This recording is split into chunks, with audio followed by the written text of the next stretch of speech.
आपका print media, electronic media, social media सभी का हार्दिक अभिनंदन और स्वागत करता हूं। आप लोग मेरे शॉर्ट नोटिस पे आप लोग यहां पे आए, उसके लिए मैं अपने तरफ से, अपने परिवार की तरफ से आप लोगों का धन्यवाद करता हूं। करीब 38 घंटे का रेड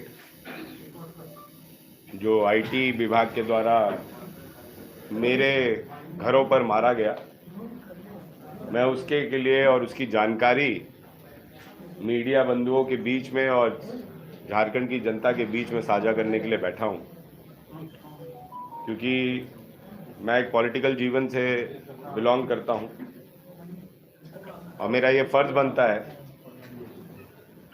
कि मेरे जीवन काल में जो भी घटना घटे वो सार्वजनिक रूप से जनता के बीच में आए। उसके लिए मैं यहाँ पे उपस्थित हूँ।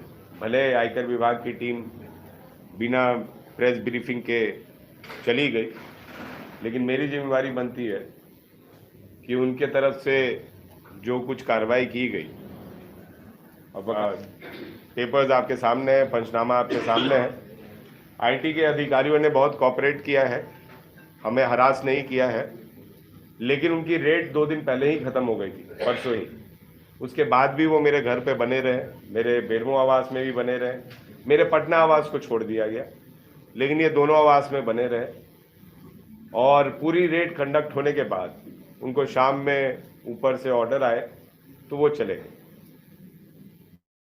जिस तरीके से रेड कंडक्ट हुआ, मैंने वारंट को देखते हुए कोऑपरेट किया, हमारे पूरे परिवारगण ने कोऑपरेट किया और रेड कंडक्ट करने के लिए उनको खुली छूट दी गई। बेरमो आवास में 1-2 जगह उन लोग ने दीवार को तोड़ा।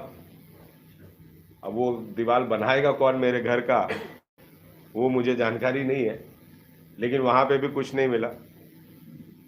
मैं इसलिए आप लोग के बीच में आया हूं ताकि आप लोग के भी मन में बहुत सारे सवाल 2 दिन से चल रहे होंगे।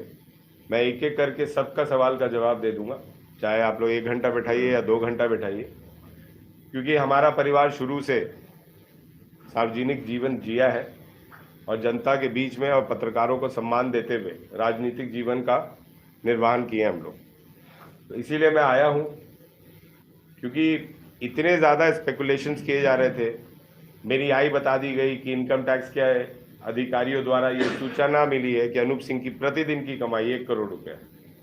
ऐसा तो किसी इनकम टैक्स के अधिकारी ने पंचनामा में नहीं दिया और ना ही किसी इनकम टैक्स के अधिकारी ने ब्रीफिंग दिया, लेकिन पता नहीं अखबारों ने ऐसा क्यों छापा। उससे कहीं ना कहीं मुझे चोट ज़रूर लगी, मेरे छवि को नुकसान ज़रूर हुआ। आगे बस इतना विनती करूंगा आप सभी भाई बंधुओं से कि किसी के बारे में भी छापना आपका हक बनता है, आपका वो राइट्स है, लेकिन अगर कोई जानकारी आपको मिलती है तो कृपया करके उस आदमी से आप पूछ लें कि आपके बारे में जो जानकारी मिली है वो सही है या गलत है, और उसका भी बयान आप लगाएं। बिना अगले व्यक्ति का बयान लगाए हुए आप कोई खबर बना देते हैं। आज उस खबर के अनुसार 35 साल का पॉलिटिकल कैरियर, अगर इलेक्टेड पॉलिटिकल कैरियर देखें तो 30 साल का मेरे पिता का, 50 साल उनके राजनीतिक जीवन और करीबन 20 साल मेरे राजनीतिक जीवन का हो गया। तो आज कहीं ना कहीं ठेस ज़रूर पहुंचा है कि नाम बनाने में बहुत दिन लग जाते हैं, लेकिन एक गलत खबर जो बहुत ज़्यादा नुकसान, किसी की छवि को, किसी के परिवार को नुकसान दे सकते हैं। अगर मैं गलत हूं तो निश्चित तौर पर आपका राइट्स बनता है छापने का। अगर आपको प्रेस ब्रीफिंग मिलती है इनकम टैक्स के द्वारा या सेंट्रल एजेंसीज के द्वारा या जांच एजेंसीज के द्वारा तो राइट्स बनता है, लेकिन आज उस खबर से कहीं ना कहीं मेरी दोनों बेटियों को भी ठेस पहुंचा है। उनके भी स्कूलों में बातें हो रही हैं, वो आई तो उन्होंने बताया कि पापा ऐसा ऐसा बात मेरे दोस्त भी कर रहे हैं, हम स्कूल में क्या बोले क्या नहीं बोले। तो कहीं ना कहीं, और ऐसा कोई खबर ही नहीं था जिस हिसाब से छापा गया, और वो पुष्टि भी हो गई रेड के बाद। तो मैं बस आप लोग से विनती करूंगा कि अगले बार अगर किसी के बारे में भी आपको कुछ खबर मिले तो उस आदमी का बयान जरूर लें। अब आगे जाके जब इतना बड़ा आदमी मुझे घोषित कर दिया गया है, तो मैं आयकर विभाग से निवेदन करूंगा कि मेरी सुरक्षा और मेरी बेटियों की सुरक्षा मेरे बेटे का सुरक्षा, मेरी वाइफ का सुरक्षा का भी वो ध्यान रखें, क्योंकि कल को नक्सल अटैक हो सकता है। मेरे से माफिया लोग लेवी मांगने की धमकी दे सकते हैं, मारने की कोशिश कर सकते हैं। मेरे बेटी, मेरे बच्चे स्कूल जाते हैं, उन पे खतरा मंडरा सकता है। मेरी वाइफ अपने लाइफ का निर्माण करती है, उस पर खतरा बन सकता है, क्योंकि इनकम टैक्स के किसी अधिकारी ने ये नहीं बोला, लेकिन एक मीडिया हाउस ने ये छापा, और उस मीडिया हाउस के छापने से मैं 365 करोड़ रुपया कमाने वाला एक साल में व्यक्ति हो गया।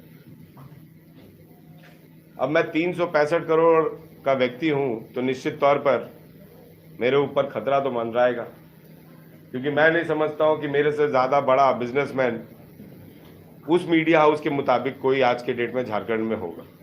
मेरी कमाई तो सबसे ज़्यादा हो गई, महेंद्र सिंह धोनी से भी ज़्यादा हो गई।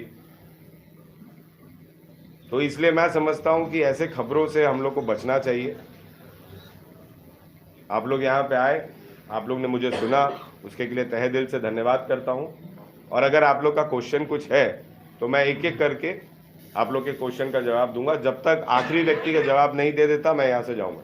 आपने इतना लिस्ट दिखाया, उसके हिसाब से और आपके मुताबिक आप बिल्कुल फ्री हैं, तो क्या लगता है ये सर, ये मैं एक पॉलिटिकल प्रतिशोध के साथ ये सर ये मैं नहीं बोल रहा हूँ, ये ईडी के, ये इनकम टैक्स के अधिकारी बोल रहे हैं कि मैं क्लीन हूँ। चलिए उनकी भी मान लेते हैं, फिर ये रेड क्यों हुई? ये रेड कहीं ना कहीं पॉलिटिकली मोटिवेटेड है।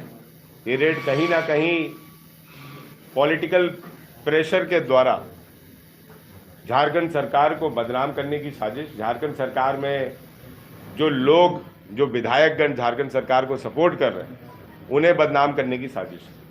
आपको लगता है कि आपको डराने की कोशिश हो रही है? लोग